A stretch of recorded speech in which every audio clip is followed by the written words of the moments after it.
दोस्तों, क्या आप भूतों में विश्वास करते हैं? अगर नहीं, तो आज मैं आप लोगों को एक ऐसी कहानी सुनाने जा रहा हूं, जिसे सुनने के बाद आप ये सोचने पर मजबूर हो जाएंगे कि क्या सच में भूत होते हैं?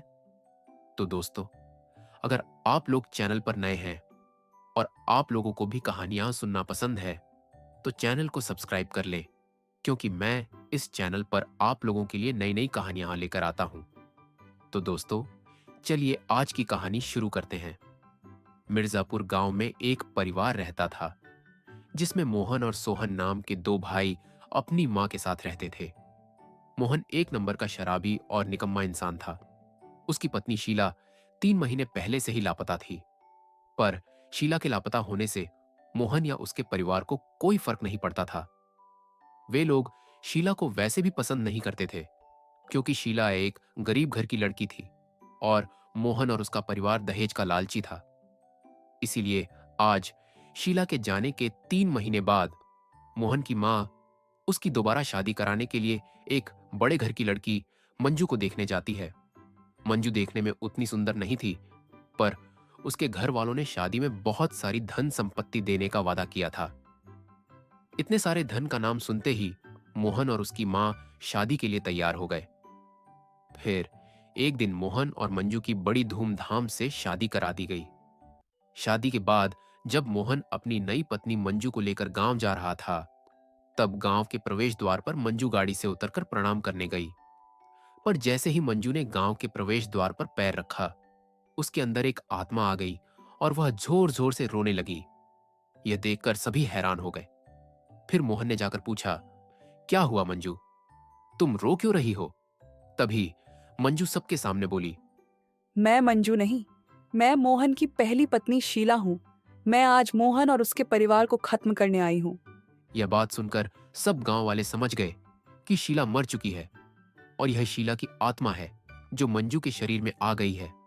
फिर उनमें से एक आदमी ने पूछा, शीला, तुम तो घर छोड़कर चली गई थी, फिर तुम्हारे साथ क्या हुआ? तब मंजू के अंदर से शीला की आत्मा बोली, मैं घर छोड़कर नहीं गई थी। मुझे तो मोहन ने मार दिया था और अपनी माँ और भाई के साथ मिलकर रातों रात मुझे जला भी दिया। इन लोगों ने सबको झूठ बोल दिया कि मैं घर से भाग गई।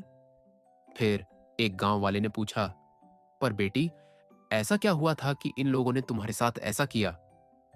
तब शीला बताती है, मैं एक बहुत गरीब घर की लड़की थी। फिर भी मेरे परिवार वालों ने मेरी शादी में बहुत खर्चा किया। पर मोहन और उसका परिवार बहुत लालची था। वे लोग मुझे दहेज के लिए हमेशा परेशान करते थे।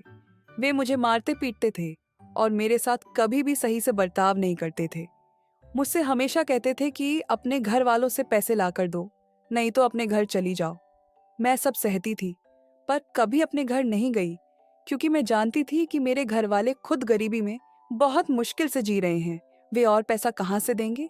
इसलिए मैं मार खाकर और ताने सुनकर भी अपने ससुराल में ही रहती थी।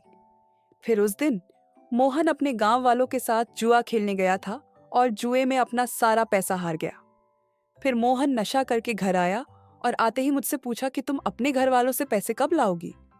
मैंने कहा कि मेरे घर वाले पैसे कहाँ से देंगे? वो लोग तो खुद बड़ी मुश्किल से जी रहे हैं। यह सुनते ही मोहन एक मोटे से लकड़ी के डंडे से मुझे बेरहमी से मारने लगा और बोला, वो सब मैं नहीं जानता। या तो तू अपने घर वालों से दहेज लाएगी, नहीं तो मेरे घर से निकल जा। और फिर मोहन की माँ ने मुझे घर के खंभे से बांध दिया और मोहन और सोहन दोनों ने मिलकर मुझे इतना मारा कि मेरी जान चली गई। फिर उसी रात दोनों भाइयों ने मुझे एक बोरी में बांधकर नदी के किनारे ले जाकर जला दिया। यह सुनकर गांव वालों की आंखों में आंसू आ गए। फिर एक आदमी ने पूछा, तो बेटी, तुम इतने दिन क्यों नहीं आई? तब शीला बोली, मैं कैसे आती?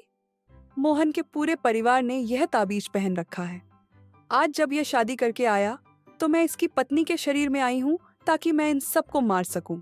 इसके बाद शीला ने मोहन के पूरे परिवार को मार दिया और मंजू के शरीर से बाहर चली गई। तो दोस्तों, अब आप ही बताइए, अगर भूत नहीं होते, तो मंजू को वे सारी बातें कैसे पता चली जो सिर्फ मोहन के परिवार वालों को या फिर शीला को ही पता थी?